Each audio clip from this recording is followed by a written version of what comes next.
All right, let's shift focus now. Germany's political landscape is on the cusp of change. The ruling coalition led by Chancellor Olaf Scholz has collapsed. And the turmoil unfolded after Scholz, his Finance Minister Christian Lindner, announced a January confidence vote.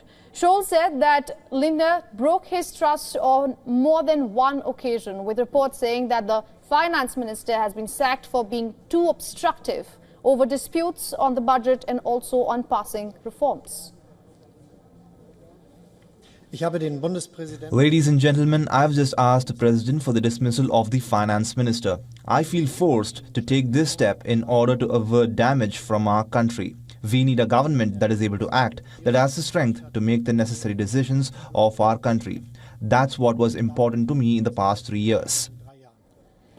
Furthermore, Scholz added that he will be calling for a vote of confidence next year, and that would decide whether a snap election is required. However, reports suggest that the opposition party, the Alternative for Germany, AfD, has demanded for a vote of confidence next week.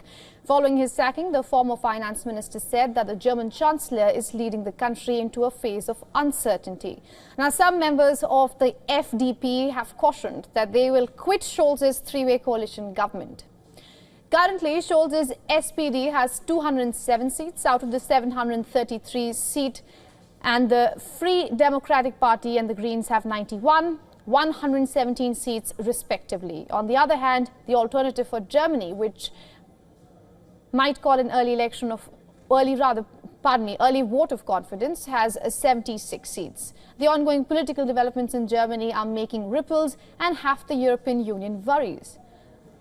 EU leaders who are in Hungary for a two-day European Political Community Summit have put the issue of Germany's weakened coalition on their agenda.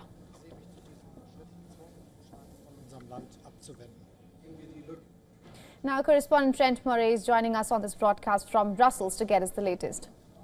Trent, what is it that you're hearing?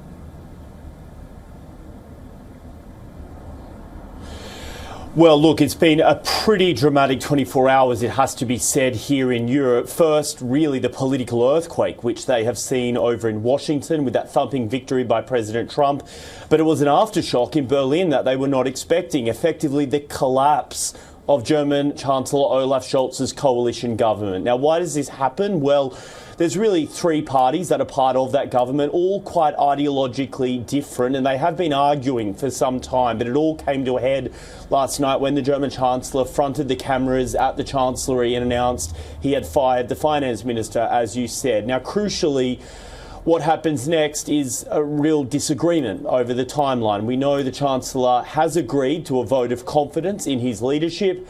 That is a vote of confidence he is likely to lose, and that paves the way for these early elections. But the question is when. He has said January 15th is the day it will take place. The opposition, the CDU, has said absolutely not. That vote of confidence needs to happen right now. And so there is disagreement over the timing of all of this. But what we can say with certainty is that the three-party coalition government of Olaf Scholz is now no more.